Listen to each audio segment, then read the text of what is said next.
rétablit la émouna. Parce que tout ça, c'est juste une question d'émouna, c'est parce qu'il y a une question de confiance en Dieu, parce que c'est de la vodazara de croire. Celui-là, il va nous aider, l'autre, il va pas être contre nous, l'autre, il va... Tout ça, c'est de la vodazara, c'est de l'idolâtrie. Il faut faire ce qu'il y a à faire selon les règles de la Torah. Tu n'as rien à craindre du tout. Parce que, mais par contre, si tu ne fais pas ça, tu vas avoir des problèmes. Parce que c'est lui qui décide. C'est lui qui décide. Tu ne veux pas faire autrement. Imagine-toi que Yosef, maintenant, il a tout le pouvoir. Il fait ce qu'il veut avec ses frères. Il peut les faire tuer tous ses frères. Il n'y a aucun problème.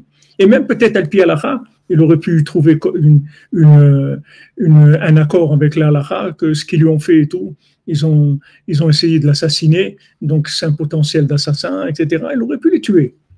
Même peut-être qu'il n'aurait pas été puni pour ça. Mais il ne peut pas faire ça. Parce qu'il n'est pas dans un rapport de cause à effet avec eux. Il est dans un autre rapport complètement. Il dépend de Dieu. Et ça, c'est valable pour le côté de miséricordieux, pour le pardon et tout. Mais c'est valable aussi pour l'autre côté, quand il faut faire ce qu'il y a à faire. Il n'y a pas de comme la Torah dit, celui qui est miséricordieux avec des gens mauvais, il devient cruel avec les gens bons. C'est normal. Les gens qui sont bien, il va être cruel avec eux, parce que c'est lié. Celui qui a de la peine pour des gens qui sont mauvais, il n'aura pas de peine sur les gens qui sont bien, il va être cruel avec eux. Il y a des gens qui vont mourir à cause de cette générosité mal placée. Donc ces gens-là, ils sont considérés comme des assassins, parce que c'est leur soi-disant générosité, grandeur de cœur, des cœurs de Hollywood, des cœurs qui ne sont pas des cœurs. C'est-à-dire qu'ils ont pitié des gens qu'il ne faut pas avoir pitié. Quand tu as pitié des gens qu'il ne faut pas avoir pitié, tu ne vas pas avoir pitié des gens quand il faudra avoir pitié. Les deux, c'est lié. Donc quand Hachem veut nous délivrer, qu'est-ce qu'il amène? Il amène une ashgacha, c'est-à-dire une intervention divine d'un endroit qui n'a rien à voir avec toutes ces causes à effet. De là, il nous libère. Alors maintenant, Rabbi nous dit le conseil ou tfila ou prinat hashgacha, les malamea teva. Donc maintenant, Rabbi nous donne des outils. Avec quoi maintenant tu veux vivre dans la hashgacha?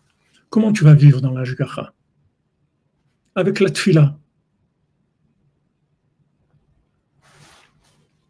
Ki ateva mechayev kach. Parce que les lois naturelles, elles donnent comme mechayev, ça veut dire elles donnent comme obligation ou comme norme que ça doit être comme ça. Ou tfila meshana teva. La tfila, elle change les systèmes.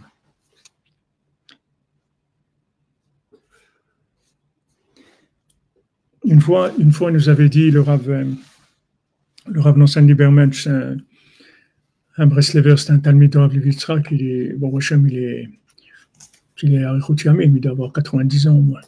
Aujourd'hui, une fois, il était venu à Aix-les-Bains et il nous avait fait un cours et il avait dit dans le cours, il a dit que comment la tfila, elle change tout. Il dit que tout ce qu'il y a dans le monde, c'est contrôlé avec des systèmes. Par exemple, si tu prends et donnes l'exemple d'une pomme, cette pomme-là, voilà comment elle va devenir une pomme. Il va y avoir telle chose qui va se passer, et après, voilà, elle devient une pomme. Mais il y a des règles pour qu'elle devienne une pomme. Elle est drivée par un système. Ça, c'est le teva, c'est les lois naturelles. Maintenant, si tu fais rentrer de la prière, dans les lois naturelles elles-mêmes, ça aussi c'est enregistré. Vous avez le pouvoir, tant que vous n'entendez pas, il y a une prière. Quand il y a une prière, vous mettez de côté. C'est la prière qui prend le pouvoir. La prière, elle est au-dessus des lois naturelles. La prière, c'est la malchoute, c'est le pouvoir. Le vrai pouvoir, c'est la prière, et le pouvoir des teva, c'est l'argent. C'est pas difficile. Il y a deux pouvoirs dans le monde. Il y a le bal tfila, et il y a ceux des tavat mamon, de ceux qui sont dans l'argent. Et à un moment, ils vont être confrontés. Et le bal tfila, ils leur disent, moi j'ai vu tout, je sais tout ce qui se passe, regardez, j'ai vu ce que vous allez devenir et tout va être détruit. Tous ces gens-là que vous croyez en eux, tout va être détruit, il ne va rien rester de tout ça. Et petit à petit, ils les amènent, il leur fait faire tchouva. Et le Valtfila, il a le pouvoir. Il a le pouvoir de retenir le Gibor. Il peut retenir le Gibor. Il dit, attends, les détruis pas. Attends un peu. Laisse-le 3 mois encore. Je vais essayer encore. Ah, laisse-moi encore du temps de leur parler, etc. Et petit à petit, il leur parle jusqu'à qu'il arrive à leur faire tchouva. Mais il y a deux pouvoirs. Il y a le pouvoir de la prière, qui est la Emouna. C'est-à-dire qu'en fait, qu'est-ce que c'est? C'est de la connexion divine. C'est-à-dire que tu reçois le pouvoir de Dieu avec la prière, puisque maintenant tu reconnais, quand tu pries, tu reconnais Dieu comme force suprême. D'accord? Puisque voilà, tu viens t'adresser à lui. Donc, si tu t'es adressé à lui pour ce que tu as besoin, ça veut dire que tu reconnais que c'est lui qui peut te donner la chose. Donc, dès que tu t'es adressé à lui pour ton besoin, même si d'après les lois naturelles, d'après les astres et tout, normalement, cette chose-là, elle ne te revient pas, c'est-à-dire que si on fait la comptabilité de ce que tu as fait de bien et de ce que tu as fait de moins bien, on voit que tu n'es pas méritant de cette chose-là, tu peux la recevoir. Parce que tu es sorti du système. Tu es hors système. Moi, je suis hors système, moi je prie. Moi, je suis hors système. Il ne faut pas... dis, ouais, mais tu comprends, y a beaucoup de gens, ils ont essayé de faire ça et ça n'a pas marché. Je dis, non, il ne faut pas me raconter des histoires des gens parce que moi je prie. Ça n'a rien à voir avec ça. Tout ce que tu me racontes, c'est des histoires des astres, des causes à effet. Moi, je suis dans la prière. Donc, tout ça, ça ne me concerne pas. Ça ne me concerne pas du tout.